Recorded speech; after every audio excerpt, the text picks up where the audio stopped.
Hi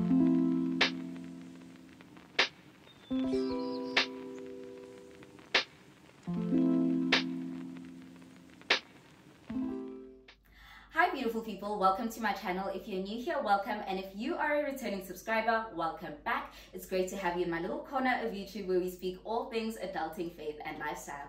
Before we get started, make sure to hit that subscribe button. That red button must turn gray. Give this video a massive thumbs up if you enjoyed it. Comment down below what you enjoyed about today's video and what other videos you'd like to see. Share this with anybody and everybody who you think might need it. And last but not least, hit those notification bells so that you do not miss another video. So without wasting any more time, let us get straight into today's video. Guys, can I tell you how long overdue this video is? Long. Long.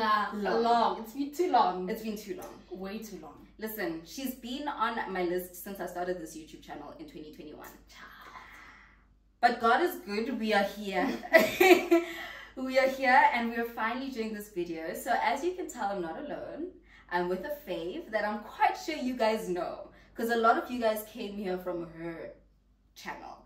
So I have a fave of mine that I've admired from a distance, and she's finally in my circle now, which is super exciting. I'm going to give her a chance to introduce herself, and then we'll get into today's video. Most definitely. Hi beautiful people. My name is Nomathamsanqa, also known as Noms. I am currently a CASA trainee at one of the big 4 firms. I am also a digital content creator on YouTube. Check out my channel at Authentically Real with Nomathamsanqa Mfundisi. Yes. Awesome. And that is exactly what we're going to be doing here. We're going to be authentically real, speaking to you guys about real life problems. So it is that time of the year. A lot of you guys are starting out your new jobs, you're starting or you're finishing your degrees, and you're gearing up to properly enter the adulting life. So I thought, why not bring in a fellow young adulter like myself, yes, who is flourishing at this young professional life. Listen, like I said, I've been admiring from afar, and she's doing great things in her circles. She is such an amazing person, both on the YouTube screens, but also as an individual, and there's a lot that we can learn from her today. Aww. So today's video will be about how to transition smoothly from being a student to the working life. This is something that is very relevant, and I think even if you have already started working, this is something that will continue being relevant, because you can always improve with whatever you're doing so that you can show up as your best self every single day at work. So without wasting any more time, I want to ask, you mentioned that you're a CASA trainee. Yes. Is this your second year? Second year. Yeah. Okay, so you're going into your 3rd year now. Basically. So she's been at this for a while. So you mentioned that you're a CA trainee, yes, and this is your 2nd year, right? Yes. Okay. And where are you doing your, well, you don't have to disclose the actual firm, yeah, but where are you doing your articles? So I'm currently at one of the big 4 firms. Okay. I'm not going to say. And it's been a journey. It's been a beautiful journey. Prior to that, I was actually at a small firm, and then I transitioned into a big firm this year, actually. Okay. Yeah. Okay. So when did you start working, like officially? Officially in 2020. So COVID was, we were fighting COVID. Yo, you were busy saying, I'm going to go work. Yo guys. And the thing is, like, you know, I started January, so okay, I graduated November. Yeah, I graduated November the year before. Actually, I graduated the year before, but I was in my honors year. And I decided in that moment that actually, you know, like, I want to go work. I want to go work. I want to get into it full force, because before I had worked, but it was like a part-time job. Yeah. So even in that, you don't really get the gist of like working. Yeah, like you think you do. And I'm not like putting it down. I'm not putting it down if anyone's doing like a part-time job or whatever.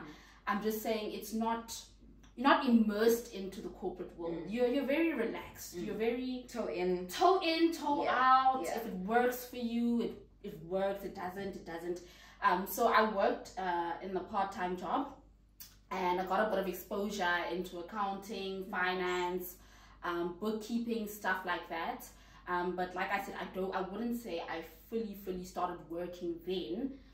So my first full-time job was in 2020, where I worked a proper 9 to 5. It was, I'm not gonna lie, I think going into that job was actually such a blessing. A blessing in terms of maybe the people that I was working with, the environment, the things that you were learning as well. The things that I was learning. And the growth. Absolutely. So were you working and doing your honors at the same time, or did you finish your honors first and then go into working? I went into working while doing honors at the time. Yeah, we'll touch that in a bit. So you mentioned that you started off, working part-time and then you went full-time. How different would you say working is from studying? Is the structure different? How do you now have to live differently, routines, all of that? Like, how is that different from being a full-time student? Okay, so I feel like with being a full-time student, the responsibility is on you. This is true. Yeah. This is very true. Yeah, so if you don't study, you're gonna fail. Like, it's on you. Yeah. If you decide you want to watch series and not go to class, sick test, it's on you. It's on you, babes. Like, it's on you. Yeah. So I feel like with work, what I found is because I'm reporting to someone, we have deadlines. I don't really have that luxury to just be like, oh, like today I'm not gonna do anything, or I'm just gonna relax. Because even if you do, let's say you work from home, right? And even if you do decide, oh, I'm gonna relax, I'm gonna like chill, it's gonna be great. It's gonna come back and bite you. It's gonna come back and bite you. Because KPIs need to be met, deadlines need to be met. Honey, we need to reach our revenues. Exactly. You're playing with our money. Exactly. Yeah. So I feel like for me, that's maybe more so been the transition in terms of you're responsible. Like, there's someone above you that you respond to. And if you don't do what you need to do, it's gonna bite you. And so I think, that's maybe more or less, I would say, the difference between the two. There's just someone's holding you accountable. True. Yeah, someone's holding you accountable. Okay. No, that's good. But also you have to hold yourself accountable as well. Like you said, if you're working from home, you need to know that if you're going to chill and watch 2 episodes of something, you need to work those 2 hours back. So that you can actually finish your work on time, And I think timing is very important, and structuring your life in a way where you're, making that balance where you can manage series, but you're also doing well at work. Making sure that you're, especially as young adults, making a good impression for yourself at work and building rapport within your team.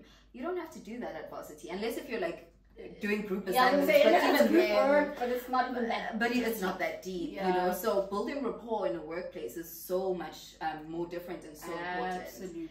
Okay. No, that's good, and I know that wasn't something that was on our notes, but I might keep your brain. Okay, so I would like us to actually go into the meaty stuff. Let's get it. Let's go in. So we are going to go through some practical tips on how to make that transition from schooling to work, more realistic, more smooth, so that you guys don't go in blind. And that's exactly why I've started this channel. We don't want to suffer. Let us learn on your behalf and share that knowledge, and that's how we create that impact. So we're going to help you guys with some practical tips on how to transition smoothly from being a student into being a young professional. So would you like to hit us off with the first one? Most definitely. Okay, so I'm gonna say be open to learning. So right, good. Guys, be open to learning. Like, remember, you are fresh from university. So it is not expected for you to know every single thing. So ask as many questions as possible. If they come to you and they say, oh, you did this wrong, don't take it, be teachable. Don't take it to heart, guys. Like, that's normal. It's fine. So be open to learning. Ask as many questions as possible. So good. I would also say, in terms of be open to learning, maybe like, get feedback. I'm one person. I like to ask for feedback. Like, did I do this correctly? How can I do this better next time? What can I work on? What can I let go of?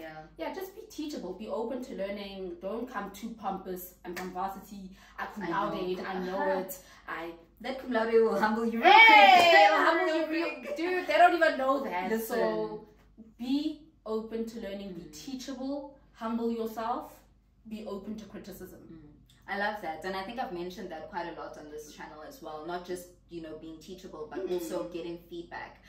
Even if it's on a monthly basis. If you're on a project, I know, you know, in management consulting, our projects are sometimes like 6 to 8 weeks, maybe sometimes 3 months if it's longer. On a monthly basis, sit down with your engagement manager or whoever and ask, you know, what am I doing wrong? What am I doing right? What can I improve on? You know, based on our developmental goals, what areas do I need to develop? What you know, targets do I need to hit so that I can be up for promotion, for example, in the next year? So if you are only going to wait until the end of the year to ask for that feedback, it's too late to fix it, you know? So continuously ask for that feedback, and by asking for that feedback, you're able to learn more, not just about the subject at hand, but also about yourself, you know? And that also builds life skills, you know, normal life skills, to communicate with people that are more senior, you know, and getting that insight from them, you know. And I think it's very important. We were speaking about building rapport, being that person that they know that, listen, even if she does something wrong, she's got to take accountability and ask, you know, what did I do? How can I fix it? And that is, guys, that is a trait that not every young professional has. Like Noms just said, you know, you don't want to be pompous, you don't want to be, I cum laude this, I was top 10 this, and they don't care about that, you know. This is a new environment, you're a small fish again, and small fish have a long way to go, and you won't know which direction to go in if you don't ask. I agree. I agree. That was awesome. Thank you so much. Would you mind sharing another one for us? I said we're going to learn a lot, guys. We're going to learn today. You learn. I think this is my favorite. I stand by this. I'm gonna always say this to anybody that I meet, anybody that I come across. Keep every single thing in writing. Paper trail. Paper trail. Every single thing. So guys, let's say you meet Blue, right? You meet Blue in the corridor, and Blue says to you, please, can you do A, B, C, D, right? Okay. What you do is you go back to your laptop and say, Blue, I met you in the corridor, or as per discussion in the corridor, you said I should do the following tasks. I just want to clarify, is that correct? And then they'll reply, that's fine, whatever. Have every single thing in writing, guys, whether you're speaking to clients, whether it's to your colleague, every single thing. And I don't mean to say this to scare anybody, but the reason why I'm saying this is I think a lot of times, sometimes people can be a bit nasty, right? We work with different people, different characters, different, and it's a food chain. Everyone is trying to win and get meat for themselves. Exactly.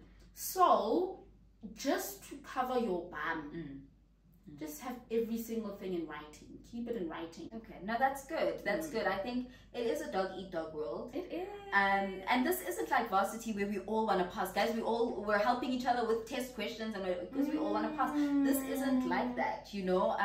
Now we want the biggest promotion, you know. So you're trying to outshine the next person. And if you're going to try and be on par with someone, you guys are going to always be on the same level, and there's no, you know, competition. Absolutely. Corporate is a very competitive place, you know, but not only for people on your level, but like you mentioned, if a client says something and then they have corporate amnesia, I like calling it corporate amnesia because people all of a sudden forget. I love that word. I love it. Corporate so they have corporate amnesia, and then it's, but I told you to, and it's like, no, you didn't, you know?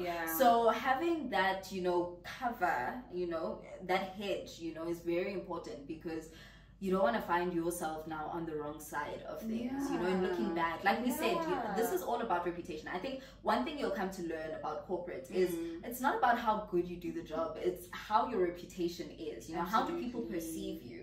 And if you're going to make that one mistake where something was misunderstood in communication or something, we're humans. It happens.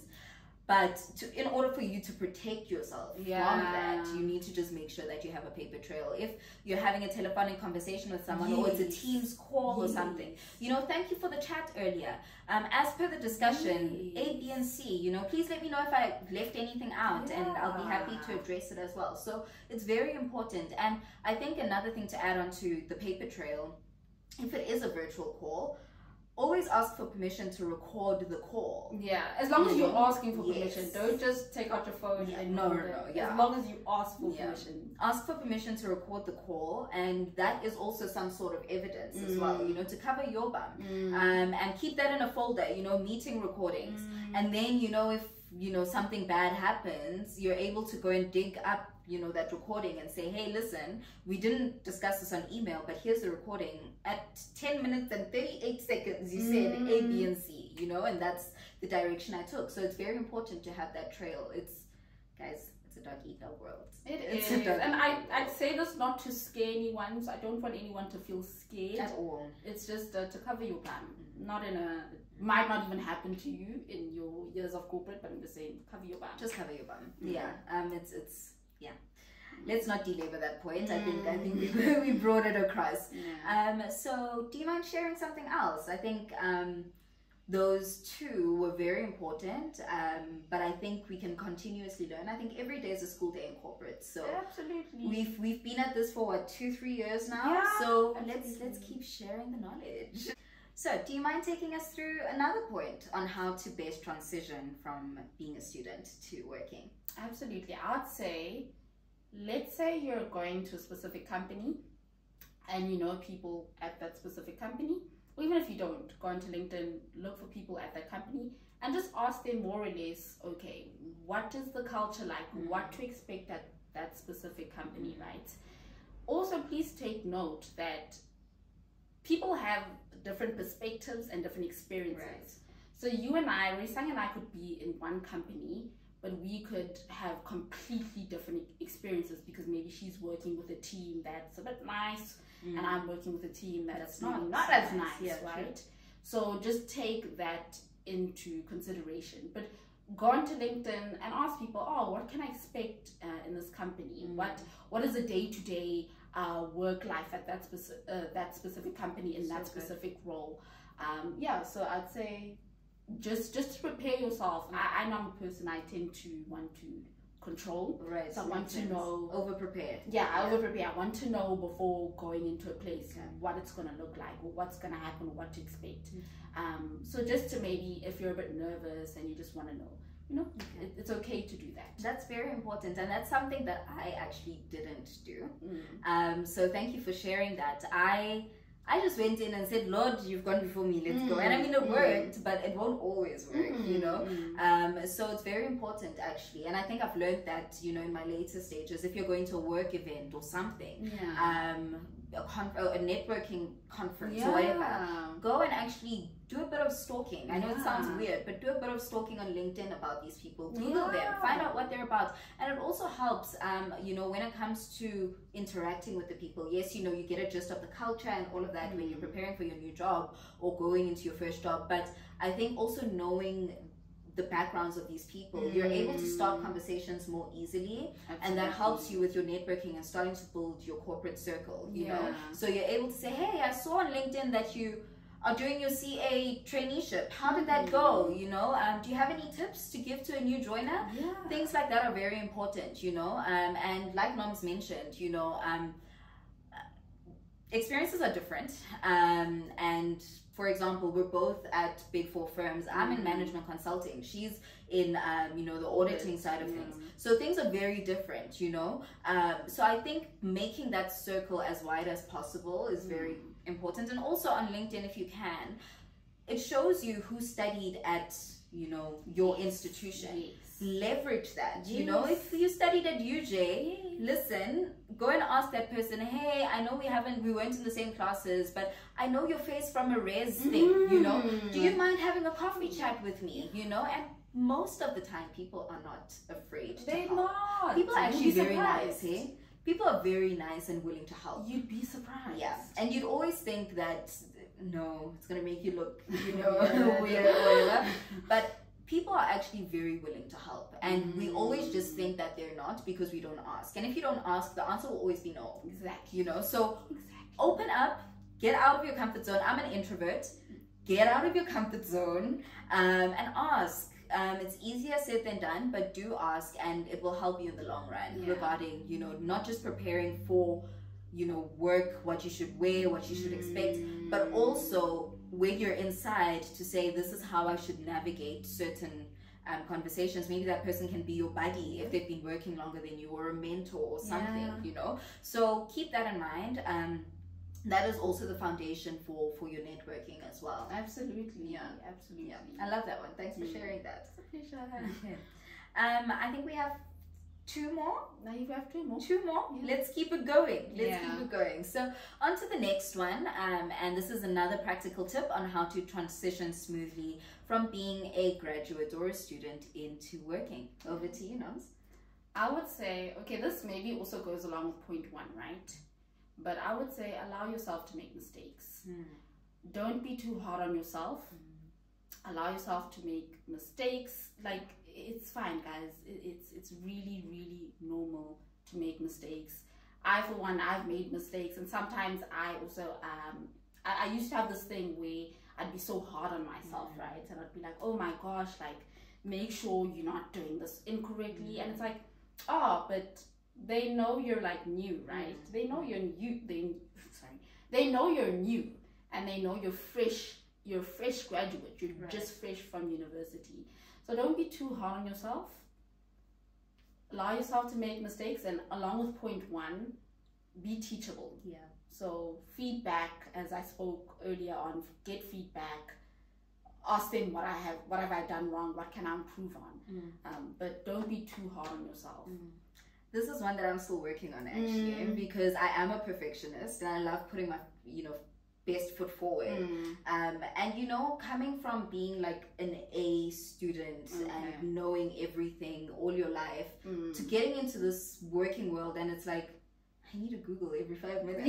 It is a humbling experience, and I think I'm not sure if it's like this in audit, but in consulting, guys, things move so quickly. You have to Google 24/7. If you are not on the ball, you even lose confidence in yourself, but the client also loses confidence in you, right? So being able to be aware of that, that you're supposed to put your best foot forward, but also being able to be vulnerable within your internal team to say, listen, I don't know this, so I mean, to the client, listen, be perfect.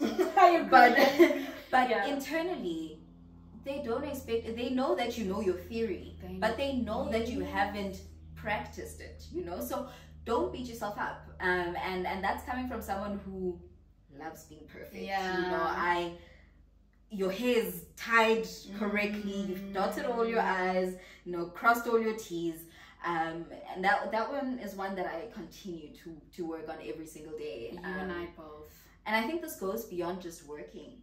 This is a life. It's a life thing. I was gonna say, I feel like it also ties into, like, I don't want to say self-worth, but also sometimes feeling you don't want to feel inadequate. Because I made a mistake, or I'm not enough. Imposter syndrome as well.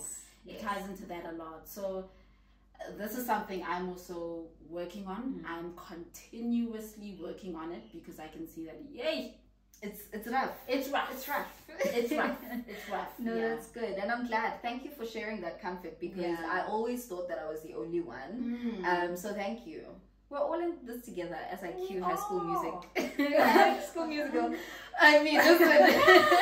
But we really are all in this together, and we're not perfect. And I think creating that community where we can speak openly about these things is very important. True. Very, very important.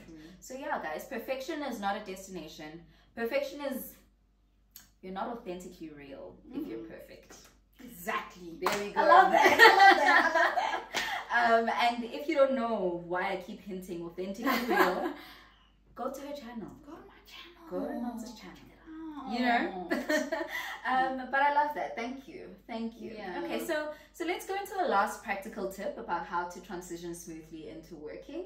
I know the list is endless, and we can talk for hours. Best believe you have two talkers. We're introverts, but we're talkers. Yeah, we talk, eh? We talk. So we can go on forever, but we don't want to talk your ears off. So let's talk about one more. Yeah, okay, so I think the last point, this is something that I've noticed, or maybe I've gotten a lot of questions about, but more so dress code. I think a lot of people when you are in varsity, right, we wear like a lot of casual clothes. I'm in gym clothes 24/7. You see, there's a lot of casual clothes, gym clothes, hoodies, you know. And a lot of people have been asking me, okay, how do you, let me say, is it okay to just, you know, come in your, I don't want to say your casual clothes, but like, is it okay to just come as you are, right? No, there's like a certain professional way, right? But I do, from my perspective, and when I've spoken to a lot of people within HR and I guess in the little big four, not the little firms, the big four firms that I've been in, a lot of them are okay usually with the first couple of months where maybe, I don't know, a trainee or like an employee doesn't necessarily have dressed to par. I mean, you haven't earned enough, you're still building your wardrobe and all of that stuff. Exactly. So don't beat yourself up too much or stress yourself too much with regards to like how you're dressed. As long as you look presentable, don't come and in for ladies in short skirts. Try and get something that covers that's maybe above the knee or over the knee.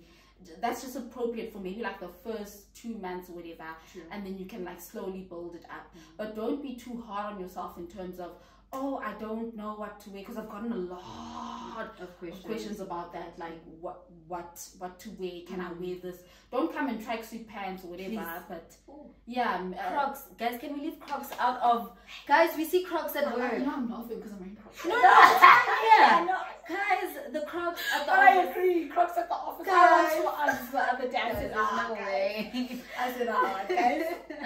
I mean, even this, I don't go to the office showing my shoulders, you know, always wear, like, even if I'm going to wear a strappy top, I throw a cardigan over it, you know, just so that you just look like you're going to church. Not heavily, but look like you're going to church, you know. Definitely. That's what it is. And for me, I'm a very casual person. I'm a jeans and sneakers girl. Listen, but you can dress up jeans and sneakers. You can. I wear it with a blazer and I look really cool, you know. So I think my mantra with that, absolutely love the dress code. I have 2 things that I go by when it comes to dressing. Number 1, dress for your day. If you're going to see clients, that's when you pull out your Sunday best. You know, do the most. Now you do the most, you know. But number 2, dress for the job you want. You're starting as a junior, right? But you want to get to a senior, dress as a senior so you can start moving like a senior. Definitely. You know what I mean? And then you will grow into that role. So dress for the job you want. A CEO doesn't come with ripped jeans to the office. So that one is a no-no. Think about it. That one is a don't ever. No, don't. A senior doesn't come with uncombed hair. A senior doesn't come with their underwear showing outside of their clothes, you know. Dress for the job that you want so that people can take you seriously and you can grow into that role, you know. So like I mentioned, I'm a very casual person, but I will always make sure that I'm dressing for the job that I want. And you look at this by observing the people that you admire in the workplace, you know. We have partners, you know, that we report to. Look at how they dress. If they wear jeans on a Friday, then okay, maybe it's okay, you know, to wear jeans. If they wear a blouse like this, okay. I'm not saying dress like the 40-year-old partner, but use that as direction, you know, to say, okay, this is how we wear, you know. So if you're trying to be a partner one day, dress like a partner and you'll get there, you know, because a lot of what we wear frames our mindset for how we portray ourselves to people and present ourselves to people and how we carry ourselves. And also, guys, looking good makes you feel good. I live by that principle. I love, as soon as I look good, I walk. Even the way way I walk even changes. Love it. So I live by that principle. It will make you feel better. It will definitely make you feel better. So don't be too hard on yourself in terms of your wardrobe when you start immediately, but build it up and just make sure, guys, appropriate. Don't show too much. And to be honest, it doesn't have to be expensive. When I started working, I targeted some relatives in the family. I'm sure they've heard this as well. I targeted some of them and asked, listen, I haven't seen you wear this in a while. Can I use it? You know, can I have it? You know, so I have older sisters who started working before me. They gave me some of their older corporate clothes, and that was free. My mom and I wear the same size. I was able to go into my mom's closet and be like, Mama, can I please wear this? I'm going to a client today. You know what I mean? So don't put that pressure on yourself to spend money. Yeah. You don't have to. We all have sisters, aunts, friends who have started working before us, or maybe friends who are coming from more privileged backgrounds who have extra clothes to share. You don't have to be wearing the Zara's and the Truworths. Those things are expensive. And even if you don't have somebody to ask, there's things like Pep has really good clothes. Mr. Price has a really nice formal range, and it's so affordable. What I do, even now, because I'm still building my corporate wardrobe, I tell myself I'm going to buy one item a month, and I budget for one item a month. This month, I'm going to get a blazer. Next month, I'm going to take that. I don't even do that. I'm going to That's how you do it, because you're going to overwhelm yourself if you're going to try and buy an entire one go. There's no money. Yeah, no, wait. There's no money. And cereals are coming. So you buy one item a month, and that's what you do. And if you decided to splurge a bit this month on something a bit more expensive, then you know that next month you're buying a pair of socks and that's it. Or you're buying just a tank top and that's it, you know? So we're aware, we're young professionals as well, dealing with the same problems that you guys are dealing with. Things are expensive. So if you don't have somebody to ask for hand-me-downs like I did, and I still wear a lot of those clothes to this day because my mom's quality is great. So I'm running with her quality. But if you can't do that, then Mr. Price is your girl. Jet has really good stuff. Jet is your girl. I'm not sure about Ackermans. They have like very like basic stuff. So like white shirts and that's it. Mr. Price and Jet are your girls. Definitely. Even Jam clothing, very comfortable, very, very good clothes. So you don't have to be the most expensive person in the room. Your head, people's heads won't turn just because you're wearing label clothes, you know? People don't even notice some most times, actually. I don't know anything except Nike and Adidas. Yeah, that's the only thing I see. And you don't see it at work anyway. So don't put that pressure on yourself. But do, like I said, dress for the job that you want in the future so that you can propel yourself in that direction and be appropriate. I love that. I agree. Okay. So thank you so much for those tips. We're going to digress the conversation a little bit and go back into something that you spoke about at the beginning. So you mentioned that you were working and studying at the same time. How did you manage that time? And this is a very selfish question for me because I do want to go back and do my master's in the next coming years. Listen. From your mouth to God's ears. Lord, please. So I want to know, how did you manage that time? Because you're trying to show up at work, you're trying to show up at school. How did you manage that? Rorisang, I'm not going to lie to you. It's hot. Okay. It's hot. It takes a lot. Sacrifices. It takes a lot of your time, a lot of sacrifices. I think if you are maybe a social person, not even a social person, I mean, if you're a human in general and there are things that you enjoy apart from studying, right? So those things that you enjoy, maybe family, friends, maybe you enjoy watching series, TikTok. Cut down. It's gonna be, you're gonna have to literally decrease on those, cut those down. There's a lot of sacrifice in terms of time. So I think you just have to like communicate to those maybe closest to you that this is the season I'm going into. The next 2 years, listen. I'll be studying, I'll be going into this. So in terms of time, maybe don't expect me to always be at family events or at friends events. What I would usually do is I would go to like the special family, like friend events, like it's a wedding, a baby shower. But anything where it's just a bright eye, guys. I'll see you next year. I'll see you next year. But not to, like, I'm not saying don't isolate yourself. But I'm just saying it's going to take a lot from you in terms of hours, studying hours. It's a lot, guys. I think it's also important to have an employer that understands that you're going into that phase. So if you have maybe classes, I don't know how it works with masters, right? But evening classes or weekend classes.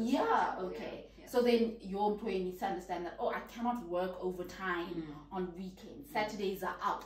I'm in class. I'm in class. I cannot. So I think also communicating with your manager or someone above you that this is a situation, this is what I'm doing is very, very imperative. But it is a lot. I'm not going to even lie to anybody or sugarcoat it.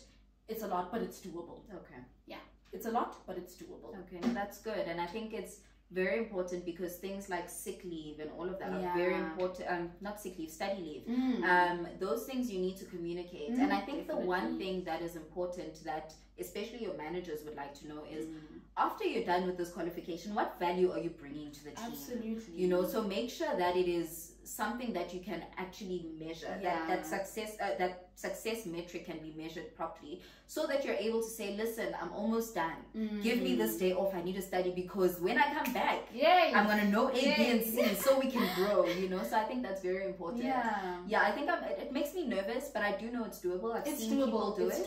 You know, I've seen people do it, so I think it's scary, but we'll do it. It's scary, but do it. I think don't hold yourself back. I think one phrase that I always live by is, I don't want to live my life with regret. I don't want years to pass by and I say, why didn't I do my master's? I'd rather say I tried. And it didn't work out. But at least I can say I tried. I did it. True. Was I tired that year? Absolutely. But I'm one person, I do not want to live life with regrets. So if you're thinking of going into studying and you're currently working, it is doable, but it's going to require a lot. So no, that's very important. And I do think if you're going to study further, do it now. You know, absolutely. We're young. A lot of us don't have responsibility. I'm going to say a lot because we're at that age. People have kids now, you know. People have families. A lot of us though are able to say, listen, I come home to an empty house, you know. So take advantage of that. Or if you're living with your parents, I know that I'm going to go home, mom would have cooked dinner, you know, so I can at least go and open my books, you know.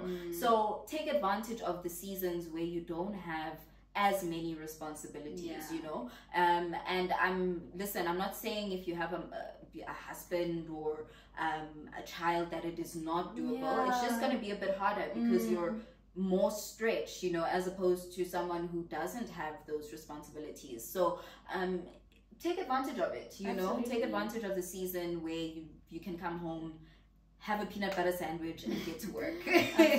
Girl dinner and get to work. So listen, that's very important. So thank you. And I think that's one of the things that I admired when we were studying, you know, where you were working, you know, and she mentions it a lot on her YouTube. Do go and check out her channels. She shares this quite a lot. So it's something that started marinating in my mind when I saw you do it, and you came out victorious. So why can't I? You know, if you can do it, I can too, you know. So we have all been given the mind of Christ, and if, you know, one part of the body of Christ can do it, nothing else is stopping you from, you know, not doing that in another area as well. So absolutely. I agree. Thank you for sharing that. So final words, we're wrapping up. Is there any advice that you would give to students who are going in, you know, to this massive world of work and starting off their careers, something that has carried you to where you are now and something that you'd like to impart to the viewers today? Don't burn bridges. Do not burn bridges. Guys, you know, you can be in different places, meet different people. Some people are great, some people maybe not so great, but I don't want to make it seem as if a person holds your life, but you don't know where the next person could help you or could maybe, I don't know, there's a business idea that you guys could put your two heads together and, you know, venture into. Or there's another company that person has moved to and, you know, maybe they could help you there or whatever. So don't burn bridges.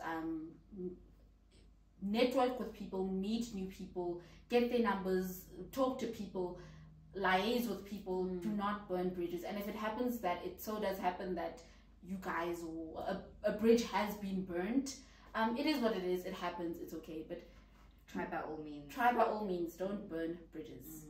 You don't know where that next person could help you. I love that. I love that. It hits close to home, but obviously we will talk about it next year, guys. Talk about it next year.